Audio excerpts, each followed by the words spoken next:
Hello everybody and welcome to more Bandit Survivor, but just with a little bit less effort. And today we're actually going to be going through week one of kind of power rankings, similar to what the likes of Survivor Gumball will be doing, I'm sure. And basically this is going to be a second channel upload, so as I've already said, don't expect the highest amount of quality comparative to my main channel. But to be honest, I've just really been enjoying this season of Australian Survivor AU versus the World. I put up a recent poll on my main Bandit Survivor channel, so if you haven't already voted on that, make sure you do. But people also really seem to be enjoying the season, people that are watching it anyway. So it's been highly revered, and it's really good to see some people that have been watching US Survivor come in and being able to enjoy not only familiar faces like Tony or Parvati, but also some of Survivor icons and really establishing them as some of their favourites as well. And hopefully they'll go and check out Australian Survivor, because some of my personal favourite seasons like Titans versus Rebels are really, really good. And this has the likelihood of being able to stand up to that calibre, or potentially one of being one of the best seasons ever, because it's really good so far. There are a few glaring holes, but we'll go over the 3 eliminated contestants from this week, as we did have 3 episodes this week, and we will also have future installments as well that are going to have a similar level of eliminations. Now, I don't have notes for these 3 contestants because they're eliminated. I'm going to do this off the top of my head, but then I also do have notes for the 11 remaining contestants, so hopefully I'm not ming or amming too much throughout. But firstly, let's talk about Rob Bentele. Now, I have seen every contestant's season except Survivor Quebec, who has Cass as a representative, and Survivor Finland, who has Tommy as a representative. But I have done my research on them, so I know that they're very talented contestants. They were able to get far into their seasons, and we'll talk a little bit more about them once we get to them in the power rankings. But I did see Rob's season, Island of Secrets, Survivor South Africa Season 7, and for anyone that has just seen Rob in this season of Australian Survivor, I encourage you to go back and check out his winning season, because he did play one of the most dominant games in my opinion. He was a very strong winner for the overall franchise, and is considered by many to be in the international rankings top 10, potentially even top 5. So this season and his elimination, don't just judge him on that, because he is a very skilled player. That being said, I do feel like, similar to the likes of Boston Rob and Winners at War, he did try to implement a similar strategy. Boston Rob obviously tried to use the body strategy that he used in season 22 to end up winning, and he brought that back for season 40 Winners at War. Rob kind of used a similar strategy where, again, I don't want to be too mean, but he kind of ran his game like a quote-unquote cult. And so because of that, I feel like he was coming in with a very similar strategy of trying to isolate and alienate the American 3 and trying to establish his power within his group of 4. The issue with that is obviously kind of similar to Boston Rob. He was playing with a lot of newbies on his season, where the caliber of cast wasn't quite as strong. In fact, once Merrill and Jeffrey were eliminated, really the only threats to him at Merge were Jacques, who never had the numbers on the side, and Nicole, who was his ally, so she wasn't going to really betray him. But with that taken into consideration, I just think he came in with the wrong strategy, as even though, yes, I do understand that he was a winner on the tribe, that he needed to be able to cement himself, and he really needed to be able to push for an American, he did it in such an alienating way where it was really hard for any of the Americans to ever trust him, to potentially split away from Parvati. Like, he could have potentially flipped Tony if he was able to convince him that an all-girls thing was happening, but he wasn't able to do that, and then he just wasn't able to get the likes of Cass and Lisa on his side, who were swing votes. I'm also really surprised that Tommy didn't agree with him, because again, it would have been advantageous for Tommy to get out the likes of a Parvati, being able to take out an American and a woman. As we'll see, the women's alliance is definitely starting to grow on the world side of things, so that might be a bit of an issue for him. But he was always going to end up, in my opinion, being a pre-merge boot, as even if he was able to get out Parvati, I feel like because of how he conducted himself, he was going to be the next boot when his tribe went to tribal council. And yes, he would have been good in challenges. Maybe they wouldn't have went to the next 2 tribal councils, as they don't end up doing. But as we see for the episode 4 spoiler, there is going to be a double tribal council, where it seems both tribes are going to tribal council on their respective tribes. So they're not coming in as one tribe. They're going to be going in two separate times. So because of that, I feel like that would have just been an easy way to get rid of Rob Bentele unless he won immunity. So I feel like he was always playing behind and he was just setting himself up for failure, unfortunately. I really was not expecting him to be a first boot, especially on the tribe configuration where I feel like you have to get rid of an American. But unfortunately, Rob did get eliminated, which is, again, so sad to see because I am a big Rob Bentele fan, but that's how things have to go. Unfortunately, someone is going to end up being the first boot on a cast as good as this one. Talking about big contestants and big characters getting booted, we also have David. And again, I might as well say I'm not spoiled for Australian Survivor. I know some people like the Meridian Review are. So if I end up making a lot of wild incorrect predictions, I do apologize, but I feel like it's more truthful to not be spoiled and to surmise my thoughts comparative to being spoiled and try and not let that seep through in my commentary. So I don't know who is winning. I don't know the boot order or anything like that, but I really did feel like this was going to be a David steamroll where he was going to end up making it to the merge and probably not end up winning the season, but at least making it to the final 6, maybe final 7, just due to the fact that he had so many connections. Like, it felt like Luke, Janine, and Sarah was such a powerful 4, where there were so many connections within that 4 that they would have been really able to dominate. He still was obviously able to keep that connection with Luke, as he did play on Champions vs Contenders 2 and were each other's ride and dies, and I believe that they've been friends after that season as well. And then obviously him and Janine have played in Champions vs Contenders 2, and we do know that they've also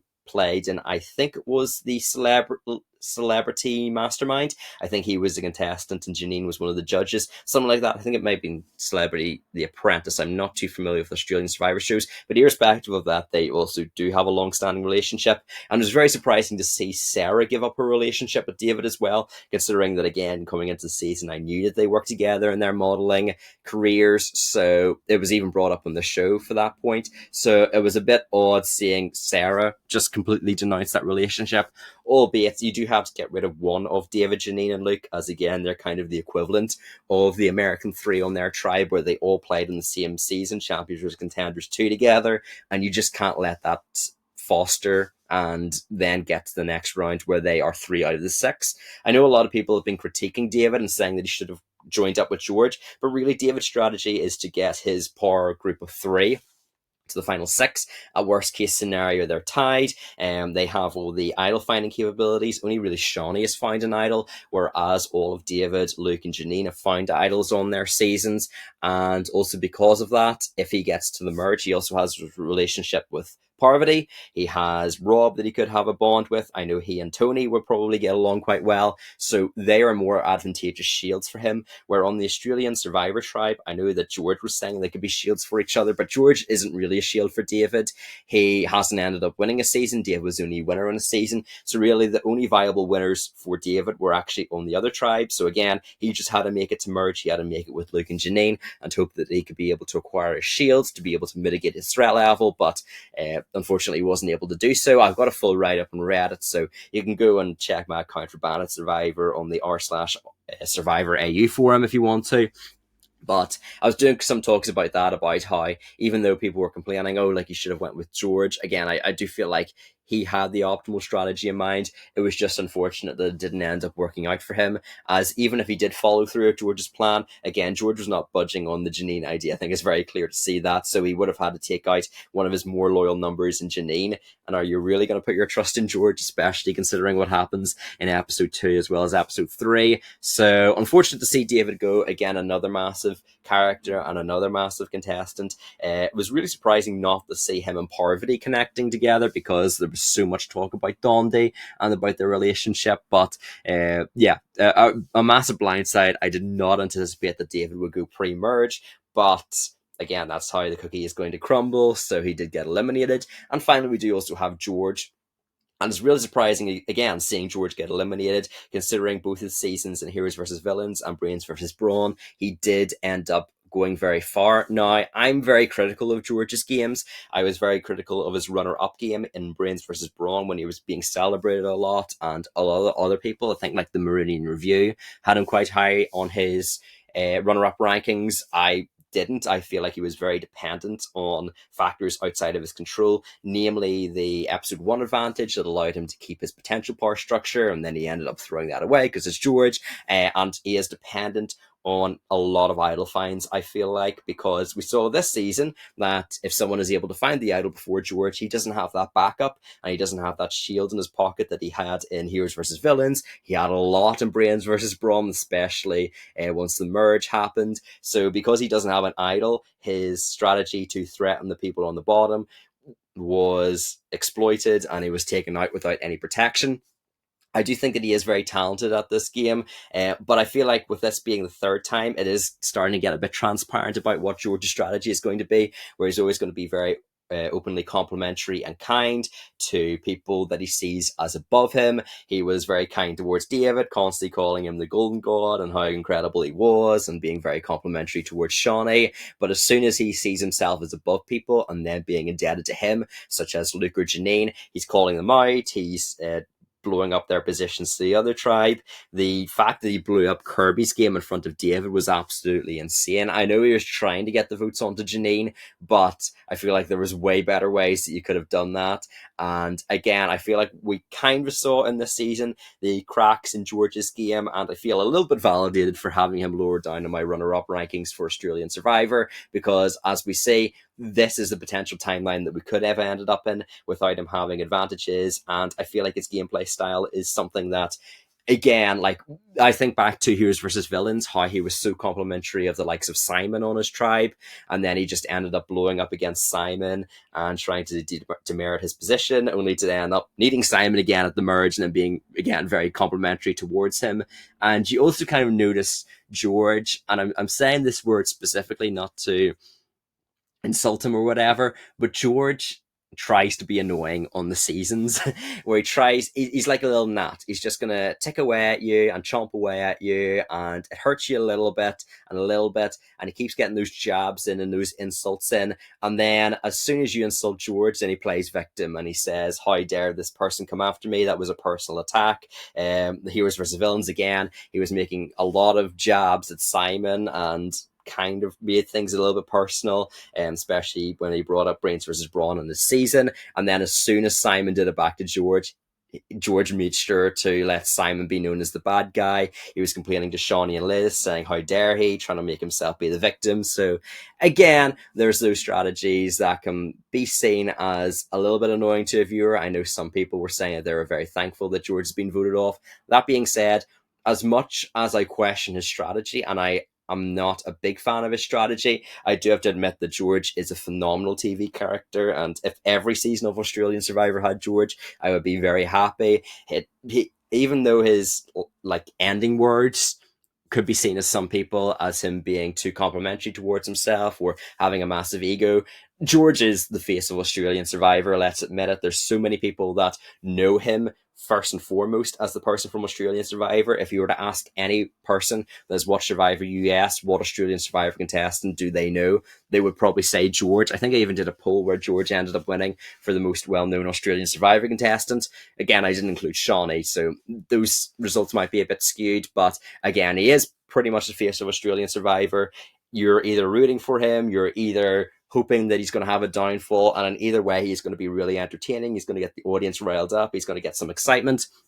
It is really unfortunate seeing him go, and I do hope that for the future episodes of Australian Survivor, they can be able to continue with the prestige of eliminations, because already we've got 2 winners being eliminated, probably the most infamous Survivor contestant on the Australia tribe in George. So we've already lost 2 winners, a runner-up, and it's a little bit worrying considering some of the people seem to be borderline purple in the ad. It's already only 3 episodes in, so I'm hoping that we're not ending up with the likes of a Winners at War or even an All-Stars, if you want to compare it to an AU season, where a lot of the bigger names are getting voted out quite early, resulting in a lot of the smaller threats making it to the end of the game.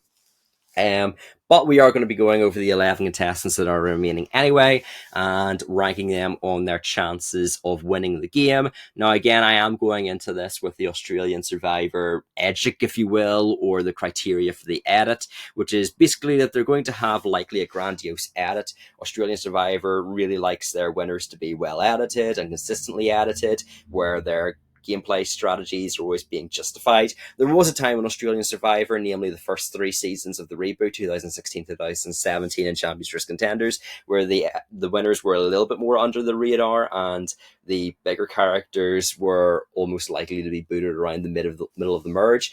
That's kind of flipped now ever since Pia, who had a very obvious winner at it. It's really been a lot of obvious winners that have got a lot of screen time, a lot of confessionals, a lot of justifications for their boots, have ended up winning the game. So because of that, I am going to be prioritizing people that have bigger edits. Even people that have maybe more negative edits, I'm going to be prioritizing them over people that have got less of edits, because I feel like there is more prestige and more of a precedent set for individuals that have got bigger edits but have been slightly more negative, comparative to people that have not really had an edit but are kind of seen as neutral or even positive. So because of that, at number 11 we have Tommy, and Tommy is pretty much the most purpled person on the cast. He has very minimalistic content outside of his introduction in episode 1, and again, everyone got their introduction in episode 1 except Sarah and Sari in the opening confessionals.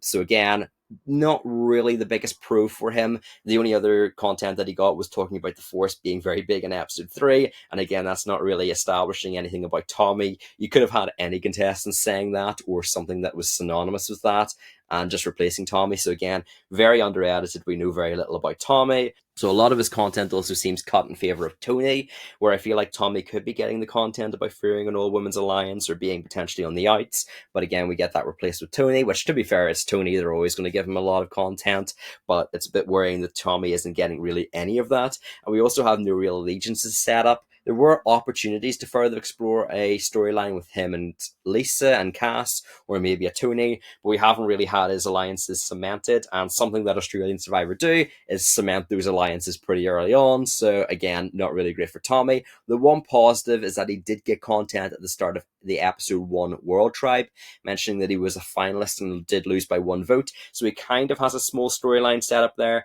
and he has at least got a bit of his background explored, which is more than some of the other contestants that we're going to be talking about. That being said, again, got to put Tommy at the bottom here. Probably not going to end up winning this season. Again, it is a bit of a unicorn of a season. Less days, international contestants, all returning contestants. So it's going to be a little bit odd in that aspect, but if I had to put money on someone that was not going to end up winning the season, considering the first 3 episodes of content, I'm going to put Tommy at number 11. And number 10, then, with pretty much just the same amount of negatives as Tommy, is Janine. So we're going to the Australia tribe. So again, she has a small amount of content with not too many confessionals. She does have more than Tommy, to be fair, and that can be somewhat put down to the fact that they have went to tribal council more, and she did also get an introduction. That being said, it was largely rushed over. She is also the least developed out of her relationship with David and Luke, where a lot of her potential content has either went to them, particularly David, and again, that's something that we'll also talk about, is David got a lot of potential content for that overall group, but again, Luke even got a lot of her potential content in episode 3, so that's something that needs to be talked about. A lot of her content features talking about other people, such as George or David, rather than herself, and again, kind of a trope of Australian Survivor winners is that they're going to be usually bigging themselves up, or the gameplay, or chatting about themselves, almost to a comical level. So again, Australian Survivor, they really want the contestants to know their winner, their background, their story, their ideologies in the game, so that they can be cemented and always feel like they're justified. And again, we're not seeing that with Janine. She was also blamed in the edit for Luke and her misvoting against Shawnee instead of eliminating George, because Janine feared he had an idol, which I feel like is a perfectly reasonable thing, and it was initially introduced as a reasonable suspicion to have,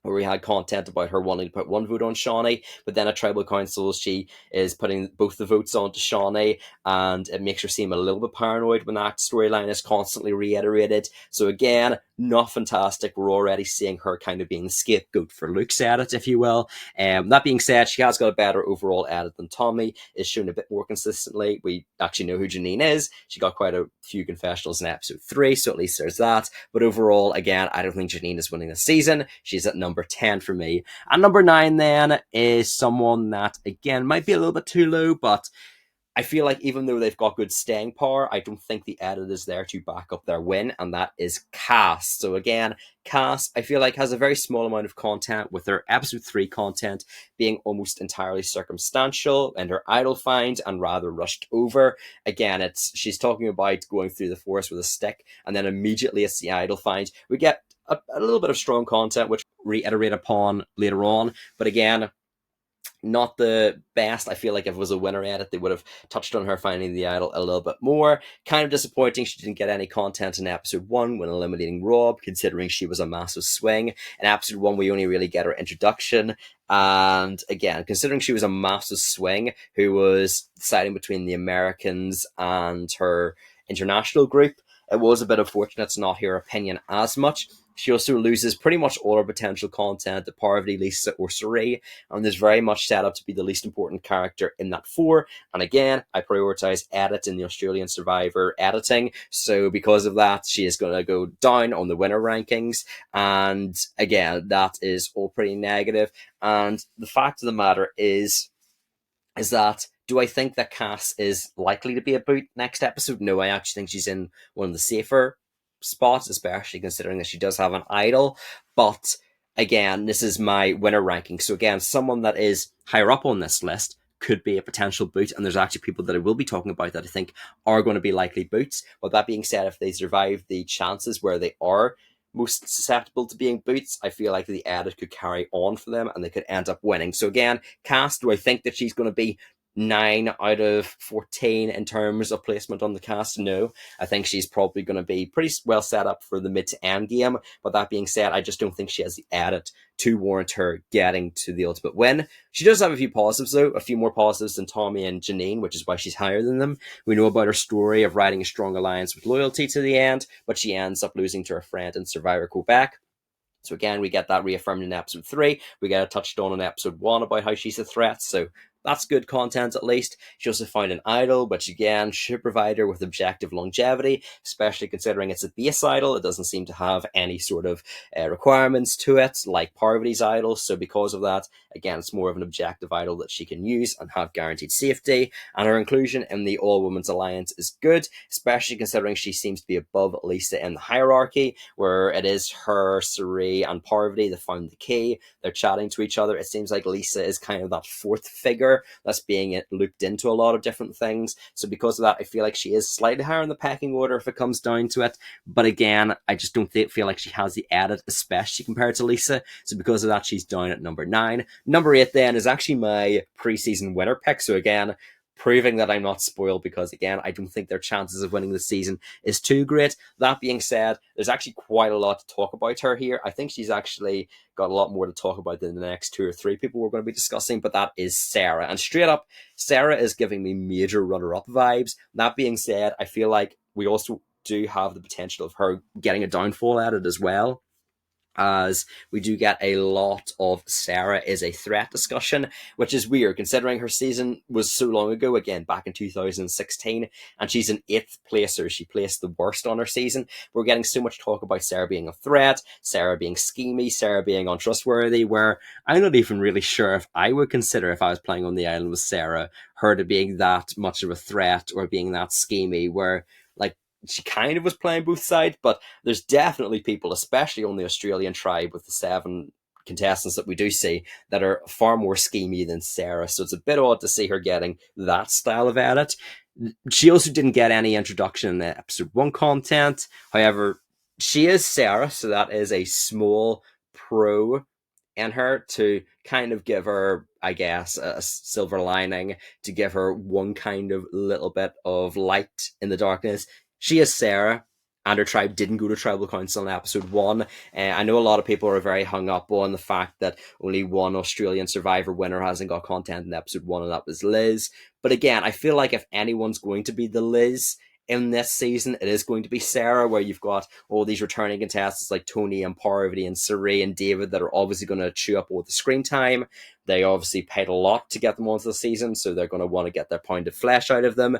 If there is any justification of a contestant not getting content in episode 1, it is going to be Sarah.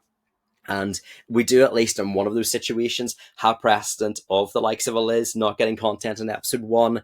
and then still end up winning the game. That being said, again, not the most likely winner kind of criteria to not get any episode one content. So not the best overall. She was shown to be an advocate for Shawnee going home, only to vote out George unknowingly in the swing position. And I know people were saying that it was very confusing, that they thought that maybe her and Kirby voted for Shawnee, and considering how the votes played out, and considering that Sarah seemed to be the arbiter of getting Shawnee out, and eventually she didn't even end up voting for Shawnee. So again, kind of a negative there. While her loyalty gameplay can be considered good, there's also numerous references to it blowing up in her face and her questioning if she should be so loyal. So again, kind of references to things not working out so well for her and kind of ending up in the wrong end of the tribe in a future vote. We also do see that David may have been the wrong move for her. She is expressing a lot of guilt in episode 3, and with her getting played twice by Kirby, getting her way and both taking out David and George, it does cement Kirby to be a more powerful individual out of their duo, which is a little bit worrying. That being said, Sarah does have a few positives, which does keep her at least somewhat in winner contention. She has consistent content in episode 3 and 2, where she did go to tribal. So again, if she didn't get content in episode 2, she would just be bottom of the list straight up. But the fact is that they didn't go to tribal council. She is Sarah. She did get content in episode 2 and 3, which is pretty good and pretty consistent all in all. I can somewhat use that as a positive to be able to mitigate the risk that comes with her not getting any content in episode 1. She is one of the better characters in terms of storyline, and learning from the previous season, we get quite a few references to 2017 about her being schemy, not really having a number one, not having a reliable person, and that's why she got eliminated by a unified vote, to steal a Rob Bentele quote.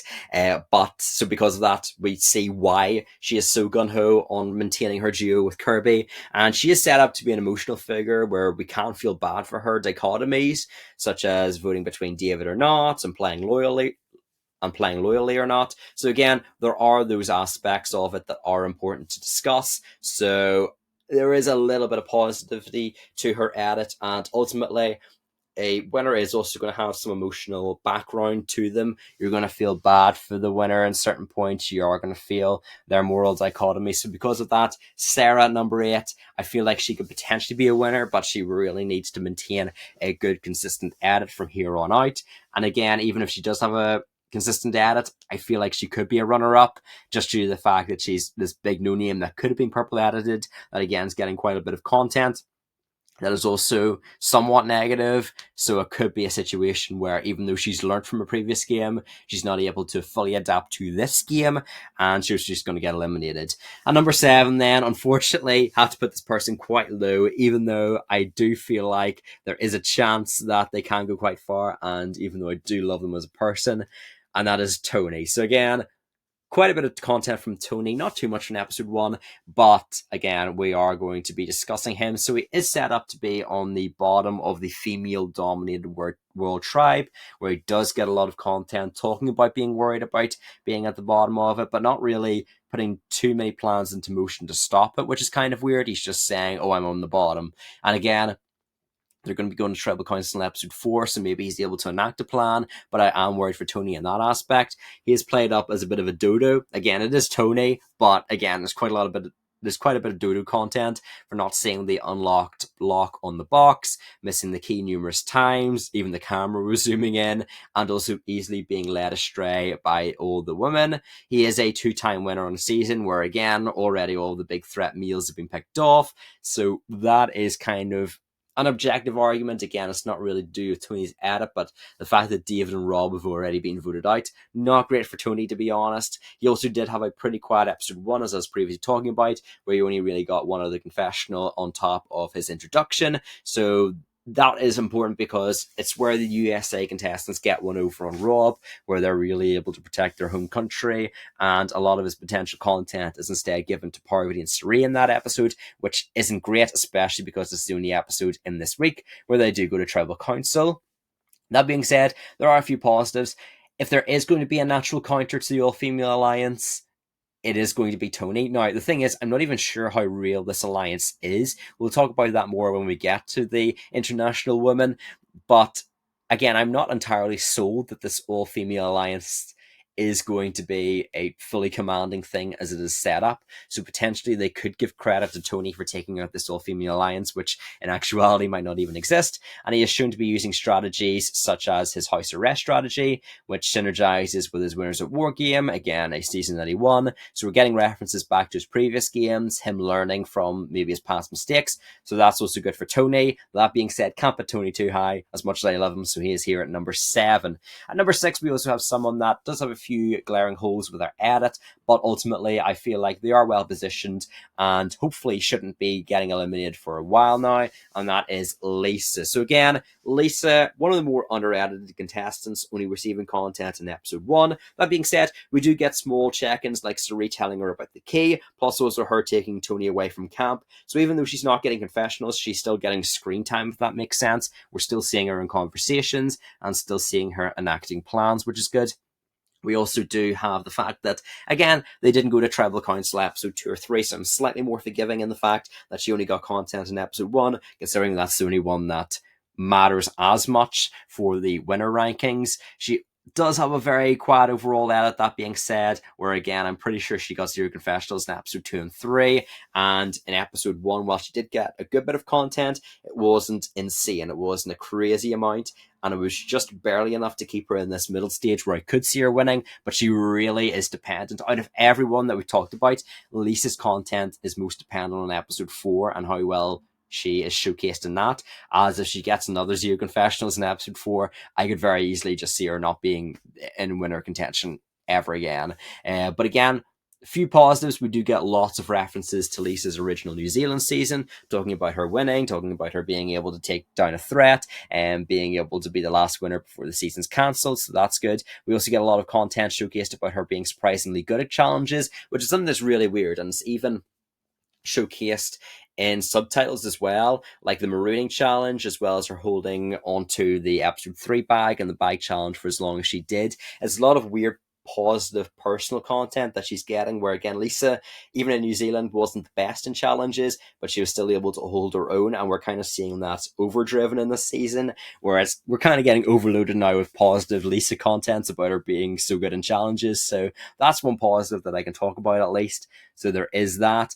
But again, another positive, and the final positive, is that we do get to see a relationship with Sari, which makes her the most justified of the international 3 of turning against Rob. So again, whereas Tommy and Cass that are lower down in this ranking don't really get to justify their swing position, we get to understand why Lisa was able to work with the American 3, because she did have the bond with Sari, and she was the most justified in being able to take Rob out of those international contestants. So at least the edit is backing her up in that perspective, even though again, I think it's more so going to be a positive for Sari. And again, talking about Sari at number 5, we do have her indeed. So again, the issue with Sari is that, in spite of being this legendary figure, a lot of her personal content of hers seems to be going to Parvati. Parvati gets to talk about the Black Widow Brigade. She gets an insane amount of confessionals in episode 1, which again, a few of them could have went to Sari, considering that she was also in trouble. We also do have the fact that she is relatively underedited, considering how just much of a figure she is. That being said, she hasn't really been targeted. It was only in episode 1 she received a vote, and even then it was Rob trying to outplay an idol, and her tribe has only went to tribal once. So again, the fact that she hasn't been as present in the edit as some of the Australian contestants can also be justified by the fact that she hasn't been a tribal. Obviously, the Australians are going to get more content since they've been to tribal more. We do also have quite a few positives for Sari, which does keep her in the top 5 spot, in spite of her edit being a little bit more purple than I would like. But she's been set up allegiances to both Lisa and Parvati. Sari also gets to detail the Black Widow background to the duo, which is good. We get a lot of content about Sari and how she should win, like the match chat, and her saying in her confessionals that she should have won Micronesia. So again, a lot of talk about Sari being the best to never win, this potentially being Sari's win. So again, that's good. And again, that kind of obviousness, if it was to be a Survivor US season, I would be worried about her. But again, this is Australian Survivor, where they kind of shove these storylines down your throat. So again, it kind of actually helps her in spite of her poor edit. She's set up to be the safest within the group of the 4 women with the least potential negative content, as even though Parvati again is higher up on her in the list, there is more turbulence with Parvati's edit, as it could be ascertained that her edit could be more negative. You could have that perspective on it, if you will. Whereas with Saray, I don't think there's really any negativity in her edit or any opportunity to see negativity in her edit. So there is that. She is also credited as the strategic mastermind for getting rid of Tony from the camp, plus has none of the negatives associated with the box, which we'll also talk about once we talk about Parvati again, as I previously talked about. So again, a little bit under-edited. There is always opportunities to come back. She's not under-edited to the point that it scares me for her winner chances, but just due to the edit the other four have gotten, as well as a few more things that make it potentially glaring obvious if they were to be a winner. I have to put Sri at number 5. Not number 4, we do have Shawnee. And again, Shawnee's one of these people where, again, great edit, could very easily see this being a winner edit. Could also see her getting eliminated next episode. So again, because of that, a little bit worried about Shawnee. But let's go through some of her negatives as well as some of her positives. So again, she does have awkward positioning, as she is set up to be the only single in a group of duos where pretty much everyone has wanted to target Shawnee at this point. We have Sarah. Kirby's probably Shawnee's best bet, but again, even Kirby was considering going after Shawnee. We have Luke and Janine that obviously were willing to go with George to get rid of Shawnee. They also do vote for Shawnee at the previous tribal council, so she is in quite a bit of hot water. And if we're following Luke's discussion, where they kind of want to be a unified group coming into the merge, again, getting rid of Shawnee ensures that they're the most unified that they could be. We also do have Sarah directly going after her, as well as, again, Janine and Luke, which can put her into a lot of hot water. But those are only real 2 negatives with Shawnee. She does achieve her goal in getting out George before she gets got. The only issue is even though I feel like that is more of a positive than a negative, I do wonder if that's a bit too early as a storyline, which is a very weird criticism to have. But a lot of her early content was talking about she has to get rid of George before he gets rid of her. And I do feel like if that was to be a winner edit, it would have been something that would have carried on a little bit further throughout the season. Kind of like Miles versus Karen in the previous season of Brains versus Brawn.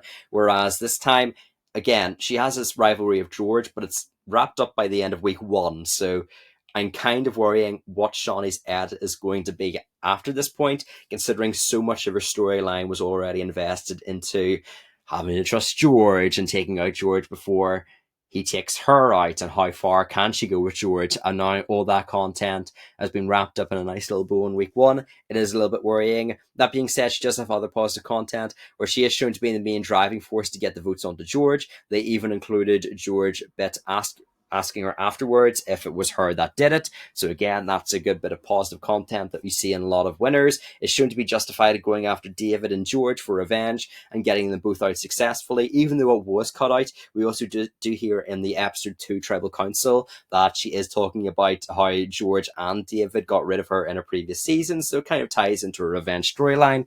And we all know that Australian Survivor, especially in the likes of All Stars, do love their revenge storylines and returnee seasons. And finally, she is set up to be generally likable with a lot of strong content. A lot of really great fun confessionals from Shawnee. Again, Shawnee's one of those contestants that even in All Stars, she was getting a lot of content in Heroes vs. Villains in her original season. She's just the type of contestant that they like to give content to. But that being said, she is getting a lot of good content and a lot of consistent content, which I think really helps her in the edits. As even in episode 1, even though they didn't go to the Tribal Council, they got her storyline set up really well from her main perspective in regards to George and in regards to her previous season. So because of that, again, Shawnee, good consistent content and a little bit of hot water. If she makes it to the merge, I can see this flourishing into a more consistent and strong winner edit. It's going to be really interesting to see what happens to her next week. So because of that slight bit of adversity she's going to receive, I have her here at number 4. Not number 3, the final world contestant, and that is Parvati. So again, Parvati, she does have the best edit, the most consistent edit, the most screen time, but it would be remiss of me not to talk about some of the negatives that she does have as well. For example, she does have some negative content, such as the quote-unquote get with the program Tony coffee scene, that is shown a bit negatively, as well as her tribe being able to keep the box locked, and again, that being part of Parvati's issue, where she's getting the content talking about if Tony just looks down, then she's in trouble. It does work out in the end, and also the weird thing is with the coffee scene, it is clearly supposed to be a joke between her and Tony, but the music is clearly supposed to put a bit of a more negative tinge on that, which again can show the apprehension maybe from Tony's perspective about him fearing the all-female alliance and then being adversarial towards one another. But it is just a bit of a more negative take on a very clearly lighthearted joke between friends. As again, Tony and Parvati, they've known each other for years, so it's not a negative content that you would expect for her to say, at least when what the edit tries to propel. Parvati also seems like the only one hugely centered on this female alliance. Even Lisa says 3 butterflies, 3 of us without Parvati present. So again, Cass even says she's going to lie, betray, and steal, saying sorry girl to Parvati, who told her about the idol clue. And again, Cass is not reciprocating that kind of positivity towards her and including her into the idol find. So a little bit of a worry that Parvati is getting too wrapped up into this all-female alliance, where again, I question the legitimacy of this female alliance. I can see it happening. There's been some talks about it potentially coming into fruition, but not enough for me to fully buy into it just yet.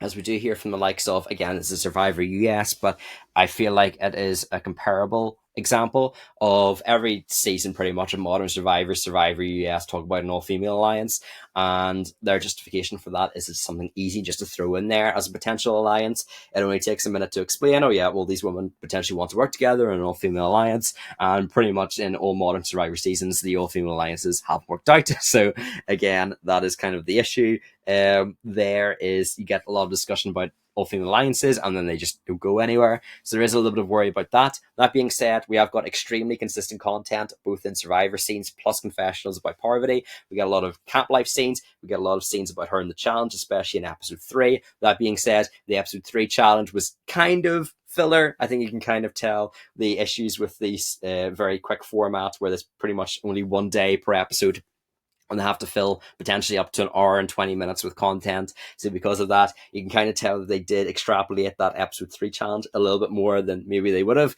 But she did get good content in that challenge. She also has an idol and is credited as it being the correct move, telling the woman, although Cass does single her out, saying she's not going to tell Parvati about her idol. So a little bit of negativity, but I feel like overall it is positive for her to be able to reaffirm her relationship with the woman and using it as a connective binding force to bring them all together. She also is set up to be the ambassador of both majorities, being in the American 3 as well as being in the all-woman 4. She has a consistent storyline, setting up her losing in Samoa in Heroes vs. Villains and coming back to get her win. So that was all established in episode 1, which is fantastic content for her. And it is mentioned David going was a positive for her game, which resolves that negative potential storyline, as again, that could have been something where they were both targeted, but because David is gone, there's no longer that Dondi relationship that Rob was bringing up.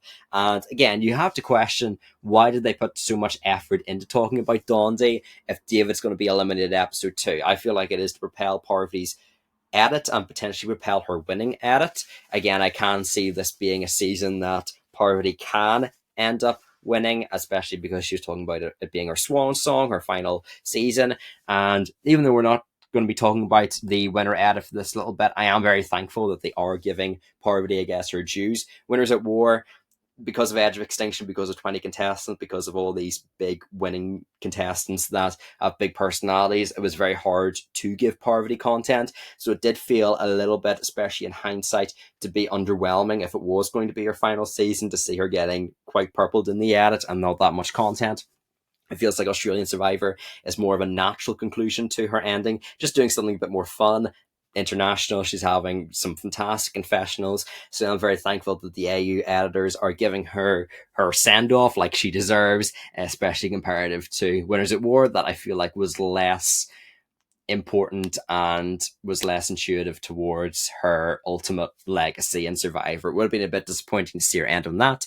So again, really glad to see Parvati getting a lot of content. It's good content, could potentially move her up if she continues getting it in next week's content, but because of my little worries of apprehension about her negativity, I'm going to leave her here at number 3. Now at number 2, the highest placing meal. Only 3 meals are left, which is pretty funny, but we do have Luke. So again, the issue with Luke is that a lot of his potential content in episode 2 and 1 and 2, I feel, was superseded by David. David got a lot of content both for him and his group. And again, apart from the situational idol find, his content was a bit underwhelming. He did get his introduction, he did get his idol find in episode 2, so he did get content. Like, he has got content in every single episode, which is a very good sign for a winner as well. That being said, it wasn't the strongest of content, and I feel like it was only episode 3, once David went, that he's starting to flourish in the edit, so that's a bit of a worry. But apart from that, only positives for Luke. He has an idol, which provides him with objective immunity. It's also showcased to be in the right due to revealing his idols in previous seasons and not working out, so again, it blowing up in his face. So he was justified in keeping his idol safe. He has a close alliance with Janine set up, where he gets most of the potential content. So again, Janine, she was put lower down in the list because she was missing out on a lot of her potential content. In episode 2 and especially episode 3, we're starting to see Luke take the reins now for the duo. And again, as we've seen from the likes of Ferris and Raymond, or even like the likes of a Miles and a Kaelin, the person that ends up getting more content comparative to their duo partner is situated better in the edit for the overall winning chance. So that's good for him. He is somewhat blanketed in the edit from voting Shawnee and again voting against her, not being on the right side of the vote, and instead is justified in the edit where instead of voting for George due to Janine's paranoia about George having the idol, they vote for Shawnee. So again, that puts the blame on Janine and keeps Luke's edit mostly cleanless, mostly spick and span and positive, so that's a really good sign. And then finally, he is credited for getting George to flip his vote onto Janine at the second tribal council, which again is just another positive, which I feel like was unnecessary. They could have included that content if they didn't want to, but again, they're showing Luke to be able to at least be able to get George to flip his vote, and again, getting that small piece of positivity and that small win in a tribal council where he is ultimately losing his closest ally and where he's out of the numbers, I feel like is the best that they could have done in that situation with Luke's edit, and really being able to put him up and pioneer him as someone that is getting one over on George.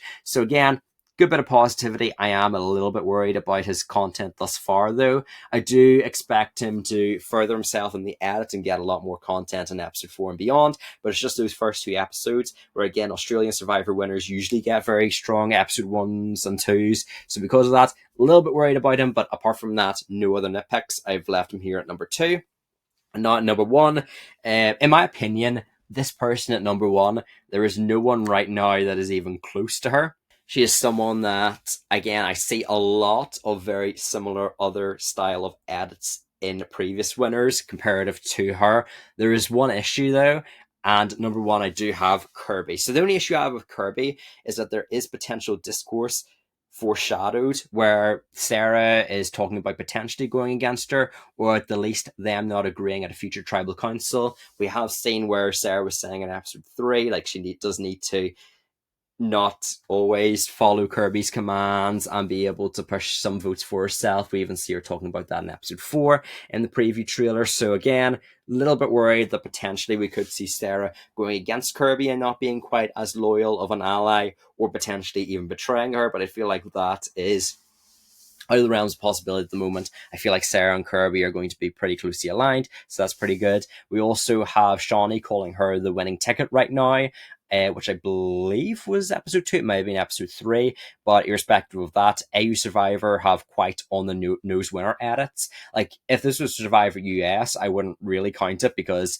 in fact it would actually be a negative for Kirby, because I'd be like, okay, it's too early in the season, they're saying that she's already a winning ticket.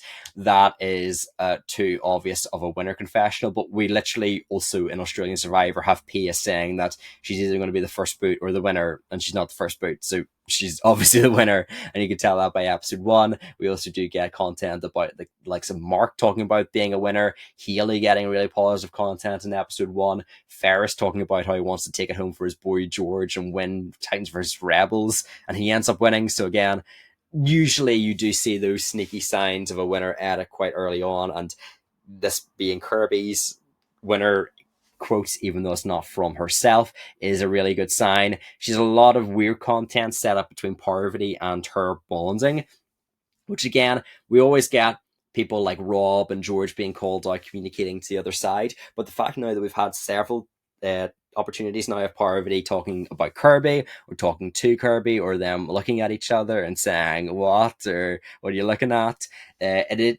kind of showing potentially they could be bonding in terms of a cross-tribal communication and setting them up working together coming into the merge, both in episode 1 and 3. So potentially that could be foreshadowing. She is credited massively with the eliminations of David and is seen as the person to push more for George out of her and Sarah. So again, two massive positives. She is the most defined duo with Sarah on the season, a duo that could have been easily purpled. Again, when you look at that duo, comparative to George and Shawnee and David and Janine, or Luke and Janine, I feel like, again, do we really need that much setup for them being a duo? You could have just said, okay, those two are just the two remainders, so they're kind of working together. It feels like an edit that could have been very much purpled, but instead they're putting so much time and so much effort into establishing them as a duo, so that's quite positive.